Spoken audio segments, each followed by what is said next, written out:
우리가 착각이라는 것, 오해라는 것, 그죠? 사람은 이게 과학적으로도 우리 뭡니까? 불교에서 색성량 미촉법이야. 색성량, 색은 바깥의 형상, 눈으로 볼 수 있는 것. 눈이라는 안식으로 감각 기관으로 볼 수 있는 것. 색, 성은 소리, 귀, 향, 코, 냄새, 미, 맛, 입으로 보는 맛, 촉, 손의 감각, 신체의 감각, 그죠?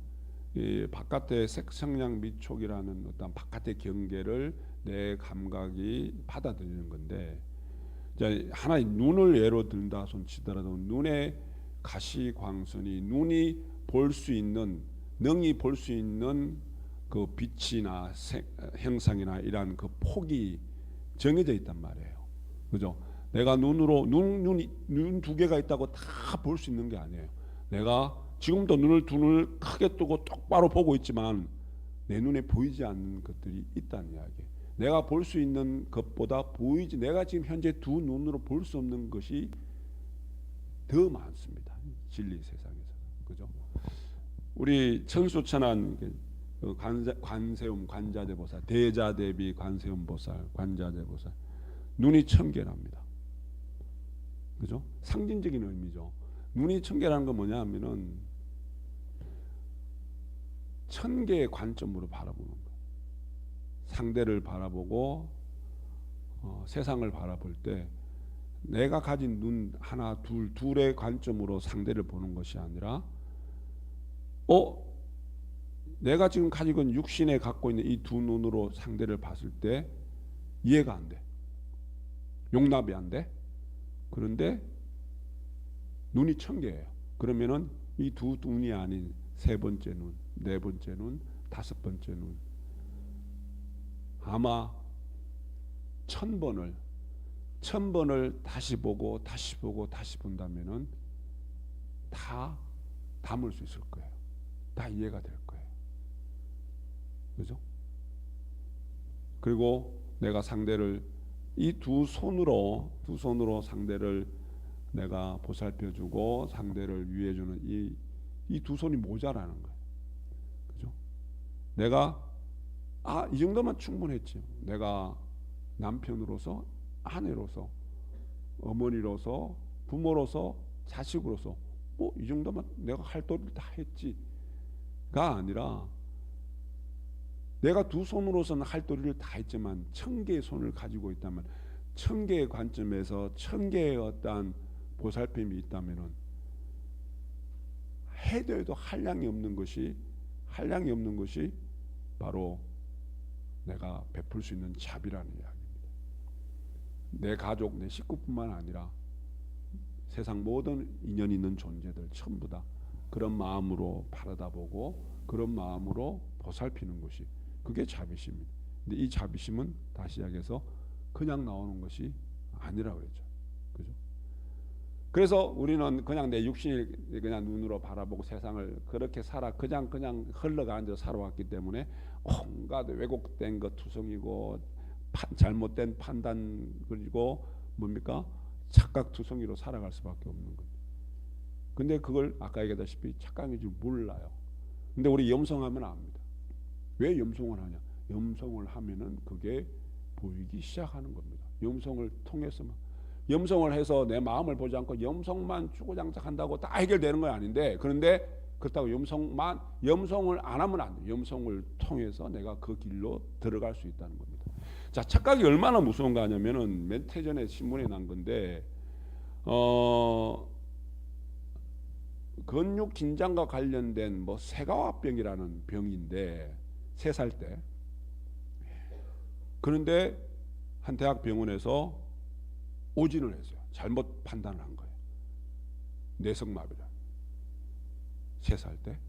그래서 뇌성마비 판단을 내리고 13년 동안 걷지도 못하고 그냥 13년 동안 세월이 흘렀는데 서울의 모 대학병원의 물리치료사가 이 사람을, 그러니까 3살 때 그랬으니까 13년 16살이 됐겠죠. 이제 물리치료사가 치료를 이렇게 하면서 가만히 들여다보니 뭔가 좀 이상해. 그래서 다시 MRI 사진을 다시 찍고 그때 사진 찍었던 걸 다시 받아와서 이렇게 보니 뭔가 이상해서 다시 한 번 더 점검을 하고 하니 뇌성마비가 아니야. 세과합병이라는 병이고 도파민이라는 어떤 호르몬제를 투여하기 시작하면서 일주일 만에 걷기 시작합니다. 13년 동안 못 걸었어요. 그래서 그게 왜 뉴스가 나왔냐면은 그래서 법원에서 판결 보상금 1억이 나왔어요. 그래서 13년 동안 못 걸었는데 13년 동안 들어간 거기 의료비만 해도 어마어마한데 달랑 1억 원 뭐 이런 식으로 그죠? 근데 1억 둘째치고 다행 저는 그 뉴스를 보고 13년 동안 억울하지만 이제 제대로 잘 착각을 뛰어넘어서 오진을 한 것을 이제는 제대로 우리가 보험을 통해 갖고 내가 제대로 된 치료를 통해서 걸을 수 있게 됐잖아요. 16살에 13년 동안은 못 걸었지만 얼마나 다행이에요. 그죠?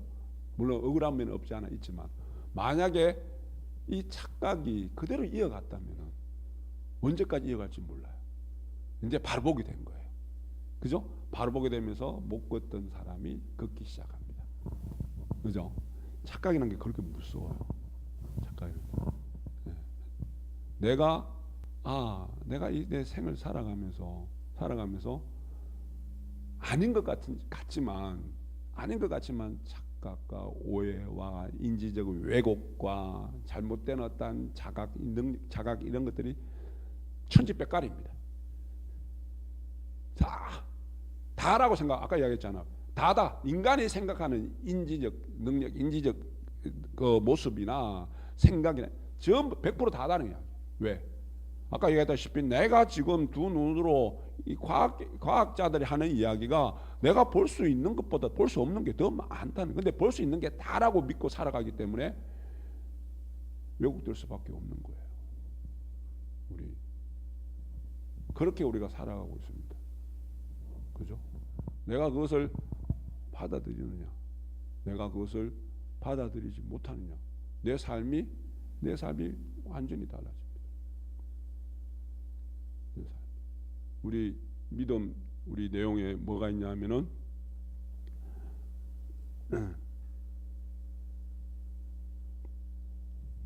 마음 가운데 있는 시민을 밝혀서 어리석음을 알고 이치를 깨달아서 자성을 보아야 한다.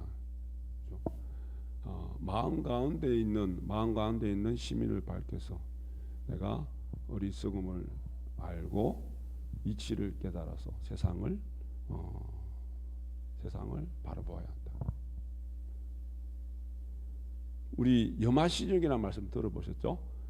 석가모니 부처님이 대중 앞에 이렇게 법을 설하시는데 연꽃을 들잖아요. 그죠? 그 중에 단 한 사람만이 부처님이 연꽃을 드신 이유를 알고 빈 것이 웃습니다. 가섭존자가. 그죠? 연꽃을 딱 들었는데 내가 지금 연꽃을 딱 들었는데 우리 정보인 보살님이 살짝 웃었어. 그 정보인 보살님만 내 속마음을 이해를 한 거야. 딴 사람은 연꽃 왜 들었지? 연꽃 왜 들었지? 여러 가지 그게 다입니다. 연꽃을 왜 들었는지 왜 웃었는지 그 의미가 뭔지 그 의미는 다 각자 해석하기 나름이에요. 해석하기 나름인데 어떤 분의 해석이 저는 그걸 100% 맞다고 보는데 세상을 바라봐라. 다시 이야기해서 당신들은 다 연꽃 같은 존재다. 연꽃을 들었을 때 나도 연꽃이고 너도 연꽃이야. 연꽃과 같은 존재야. 연꽃은 뭡니까? 연꽃은 우리 스타니바드 경전의 말씀처럼 더러움에도 물들지 않게 꽃을 피우는 겁니다. 한 점 더러움이 한 점 얼룩짐이 없이 활짝 아름다움을 발산하는 활짝 꽃을 피웁니다. 너도 연꽃이야. 이 오타각세의 인간 세상은 더러움으로 물들 수밖에 없는 세상인데, 수행하는 사람은, 마음 공부하는 사람은 연꽃과 같은 존재가 될 수 있고, 그리고 본래가 연꽃이야. 근데 본래가 연꽃이다, 바로 뭐라는 이야기예요? 나는 그냥 여기저기 피어나는 그런 들꽃보다도 너는 연꽃이야. 나는 연꽃이야. 그래서 왜 오리와 백조를 비유를 합니다. 오리와 백조를 비유하면서, 왜 미운 오리 새끼에 오리 틈바구니에서 백조가 한 마리 이렇게 커가면서 나중에 본인이 오리인 줄 알고 살아가다가 백조라는 것은 나중에 깨우치고 하늘을 자유롭게, 창공을 자유롭게 날고 백조의 삶을 살아가는 거예요. 우리가 오리 묻중생들 속에 살고 있지만 너는 본래가 백조예요. 우리 보살님 각자님 본래가 우리 백조입니다. 네? 내가 그냥 오리가 아니라, 미운 오리 새끼가 아니라, 그죠? 명선지 보살님 백조예요. 백조. 뭐 조화를 안 하네. 오리 해보든지 뭐. 백조예요. 다시 이야기 하나 더 나아가면은, 자, 묻중생의 거기 뭐냐, 동물의 왕 사자. 다시 이야기해서 너는 그냥 여기저기 묻짐승이 아니라 맹수의 왕인 사자라는 이야기. 다시 한 단계, 다시 우리 사람으로 되돌아와서, 너는 중생 세계에서 살아가지만, 중생의 모습으로 살아가지만 너도 부처라는 이야기.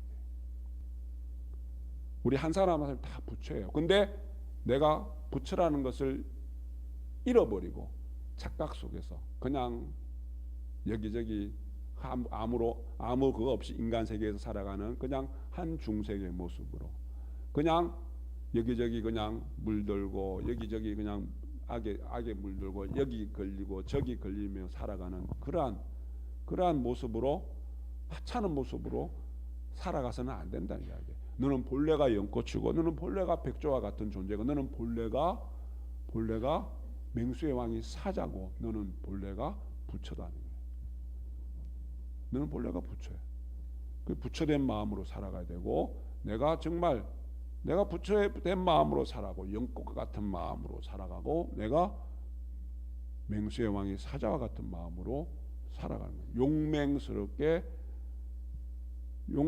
살아가는 거예요. 이 소리 저 소리, 세상 모든 온갖 잡소리에 내가 마음이 끄달리고 두려워하고 그러한 마음으로 살아가는 것이 아니라 용맹. 진정한 용맹은 우리 교리참에도 나옵니다마는, 대비 결정코 용회하여 육행으로 내 종지를 굳게 세우고 마군을 항복받아서 외도를 제외해서 마군을 항복받고 구경승부를 한다. 안욕따라 삼약 삼보리를 오린다. 최고의 무상정등 정각을 이루겠다.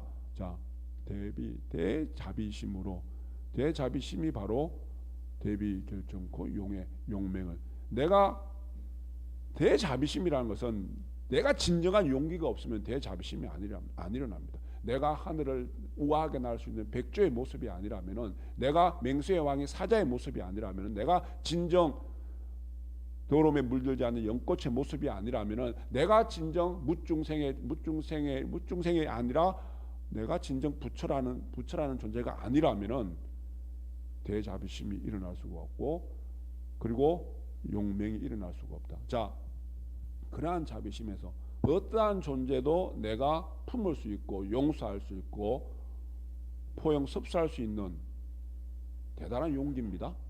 그러한 용기는 내 마음이 닦아져서 수행해서 정화가 돼서, 정화된 만큼 건강하고 몸과 마음이 건강한 그러한 대자비심이 아니면은 내가 그러한 용맹을 일으킬 수가 없습니다. 어느 누구도 포용섭사할 수 있기 때문에, 내가 그런 말이 있죠. 한 사람을 용서할 수 있다는 것, 한 사람을 품을 수 있다는 것은 내가 대단한 용기가 있어야 됩니다. 그러한 용기는 정화된 마음에서 큰 마음 그릇에서 그리고 대비심에서 일어나는 겁니다. 그죠? 그래서 우리가 부처님 오신 날 우리가 연등을 밝히고 연등에 관한 의미를 부처님이 연꽃을 들으신 그 이유는 너도 그냥 한 송이의 연꽃과 같은 그러한 존재고 한 송이의 연꽃처럼 살아가라는 그러한 말씀이고 너도 부처고 나도 부처고 부처와 같은 모습으로 부처와 같은 행을 하는 것. 우리 직원지고 염성하는 그 모습은 부처님 모습이잖아요. 부처님 행을 담고자 노력하는 겁니다. 자, 염성하는 그 모습은 부처를 담고자 노력하는 거고 부처님 행을 하는 거고 일상생활 속에서도 그냥 무중생으로 살아가는 것이 아니라 부처님 마음으로 부처님 행을 하면서 그러한 삶을 내가 살아가겠다는 마음 다짐을 하시는 거고, 그죠? 그렇게 해서 내 삶이 창공을 하늘을 자유롭게 날 수 있는 백조와 같은 우아한 삶을 내가 만들 수 있고 맹수의 왕과 같은, 그죠? 그러한 하찮은 삶이 아니라 내가 정말 가치 있고 값어치 있는 그러한 내 삶을 인생을 만들어 나가셔야 됩니다. 진호봉독합니다.